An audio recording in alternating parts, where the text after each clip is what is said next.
So the mission today is to get the inner flanges back on, get the grinding wheels back on, and the outer covers of the bells back on, which I still have to paint. They're laying back here in all this mess.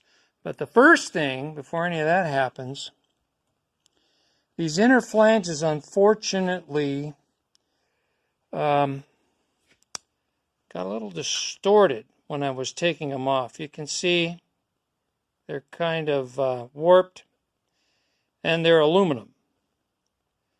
So my plan to straighten them is this.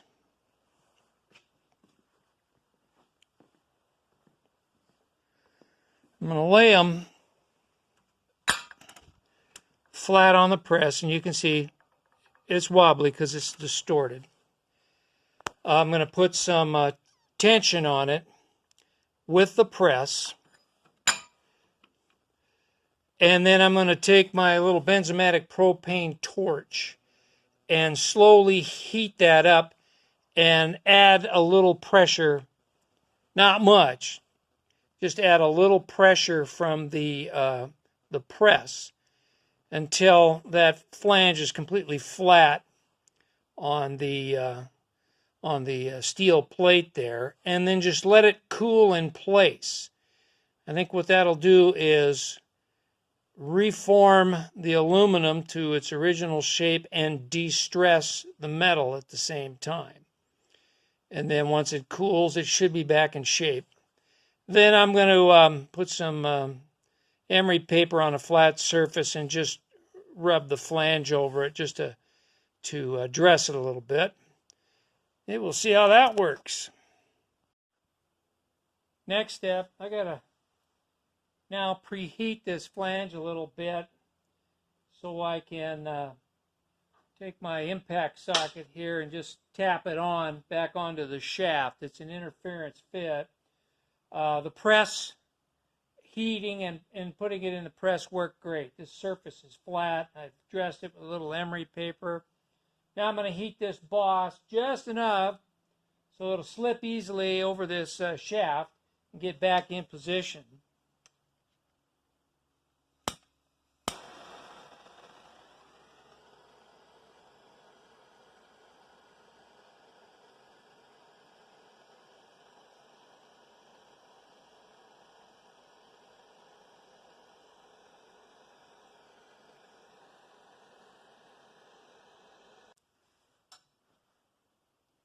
It's hot.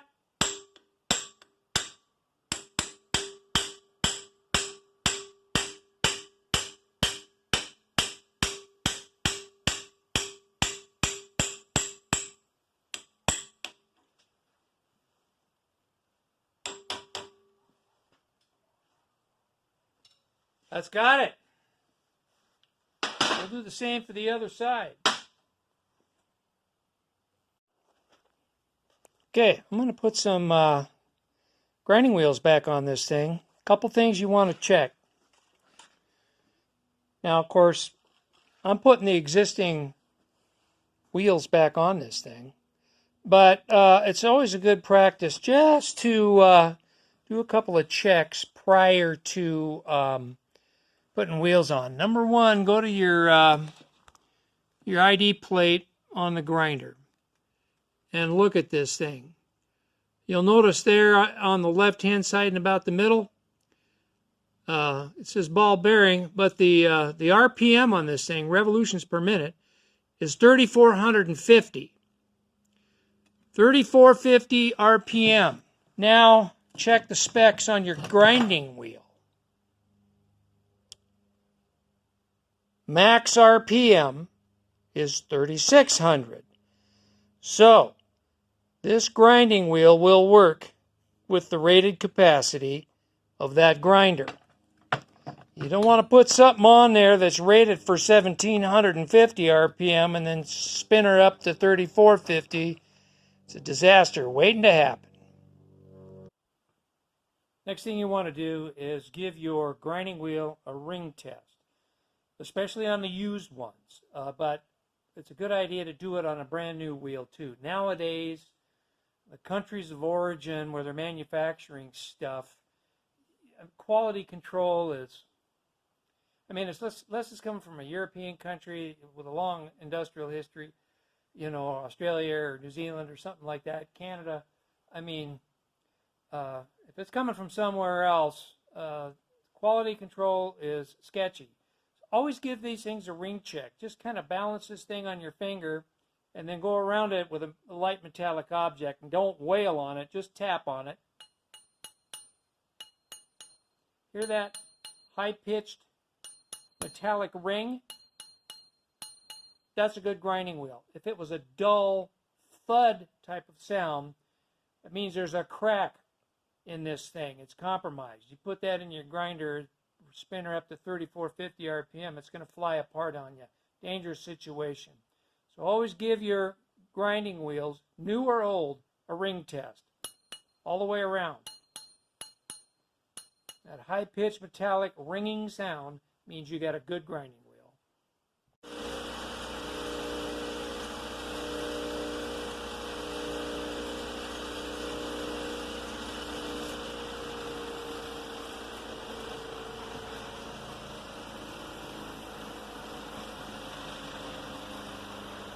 Well, we'll let this coast down. It's done.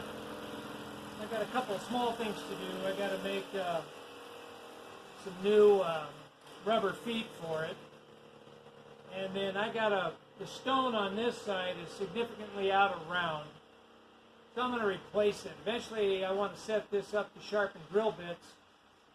So I'll get the proper stones for that, get them mounted on here.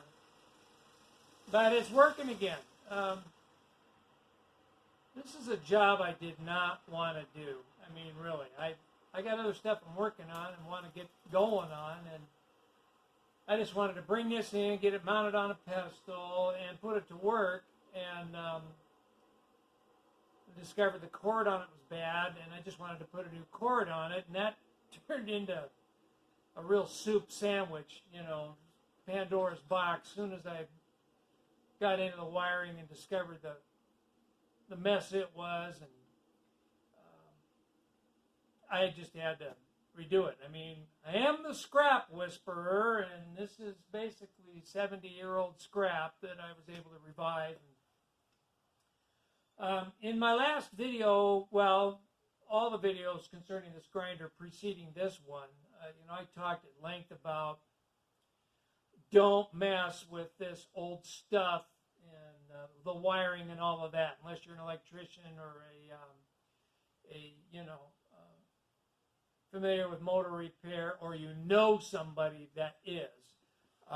Pardon me, got to raise this up a little bit. Otherwise, don't touch it. It's dangerous.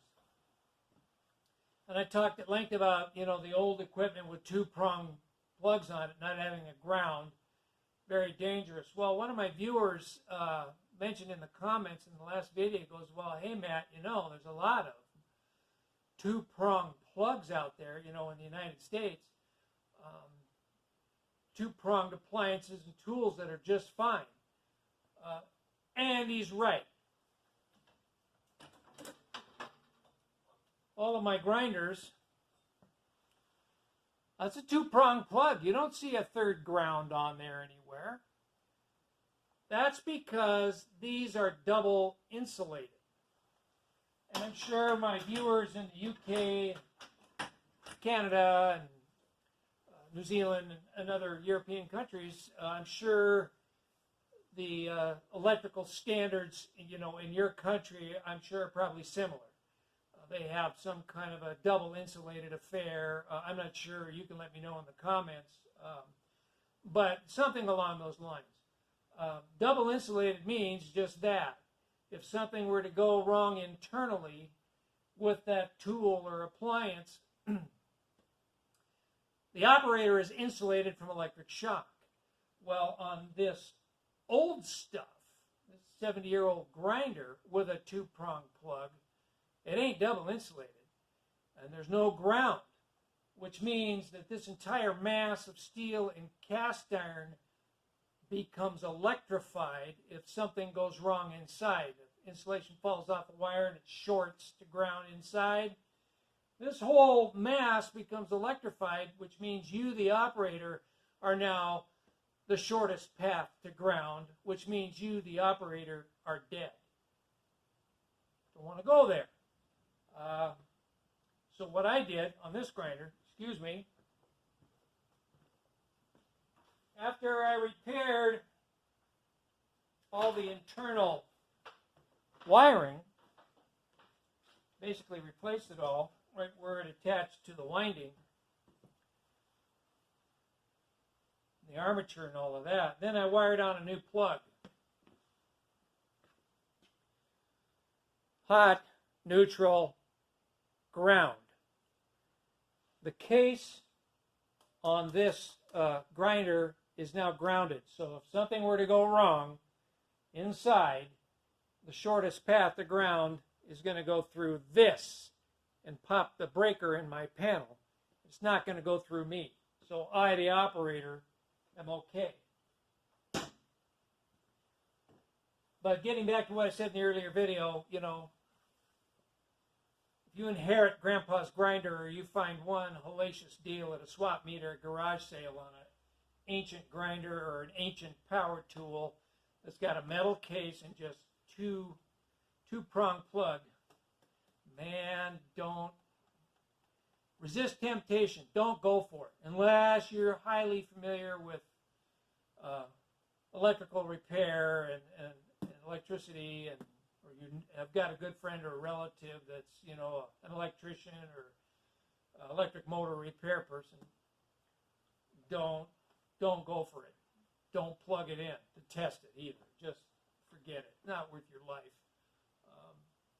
But anyway, I've gone a long way around the barn and hot aired that one to death. So the old Craftsman is done. I'm going to put it to work. I'm going to set it up for sharpening drill bits and other tools.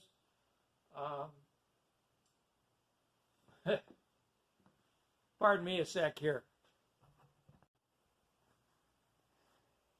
Me being the scrap whisperer, like I said, I got this grinder 25 years ago at a swap meet for 20 bucks. This grinder over here, my dad bought new in the early 1960s. And as a grounded plug, which means all of this metal mass is grounded. Well, Dad bought this to replace this. Now, I was a little kid out in that old drafty workshop my dad had. This was mounted on the workbench, had an electric motor that had a belt to it that drove this pulley, and there was a grinding wheels on each side. And as a kid growing up, that's what I did grinding with until Dad got tired of that. Well, the old bushings in that got a little loose and a little sloppy, a lot of vibration. So enough of that. He went down to Sears and Roebuck and shelled out some money, and he bought this. And when Dad passed back in 2004, this became mine. Well, I had already purchased that years before. And so I had that. And then when we were living in our motorhome, traveling all over the Southwest, and I was bored out of my mind and needed some kind of a little workshop, I went to the local Ace Hardware and bought that and had it set up on a little folding bench, just, because I was going crazy. I only spent so much time in the clubhouse. And, of course, over the years, I've acquired other stuff. I got this old ancient Dayton, and the bearings in that scream bloody murder. So I need to pull this one apart. But after doing that Craftsman, I'm going to wait a while because I don't want to tear into another grinder. And looking at this this little toggle switch here. I'm pretty sure, if I don't even remember, has this got a 2-prong plug on it? No, it's got a, well, wait a minute, Stuart. What are we looking at here? Sorry. No, it's got a 3-pronger on it, so it is grounded. Well, that's a good thing. So, yeah, future project there, but not for a while. Boy, this one about did me in. Of course, it took a couple days longer than I thought. In the middle of working on this, I had to go get my second round of shingles vaccination, and that kind of kicked me in the you-know-what. So I should have had this done and posted 3 or 4 days ago. But anyway, it's done now. I'm going to shut up because I'm just rambling now, and you guys don't want to listen to that. And so the Craftsman grinder is done. Now I can get back to the business at hand, finish the Hercules, get started on the contraption hiding there. I want to start tearing into that engine. See why it's, I think I got a stuck ring or two. We're going to discover that here real shortly. I also owe a couple of viewers, got some viewer requests. A couple of viewers asked me to do a video on my truck. Another viewer asked me to show the process for making the soft jaws on the vise. Another viewer asked me to do a video demonstrating, using the pipe anvil. So I'm getting behind. And that made me behind her. So I got some work to do. Anyway, I'm going to shut up. I've talked enough.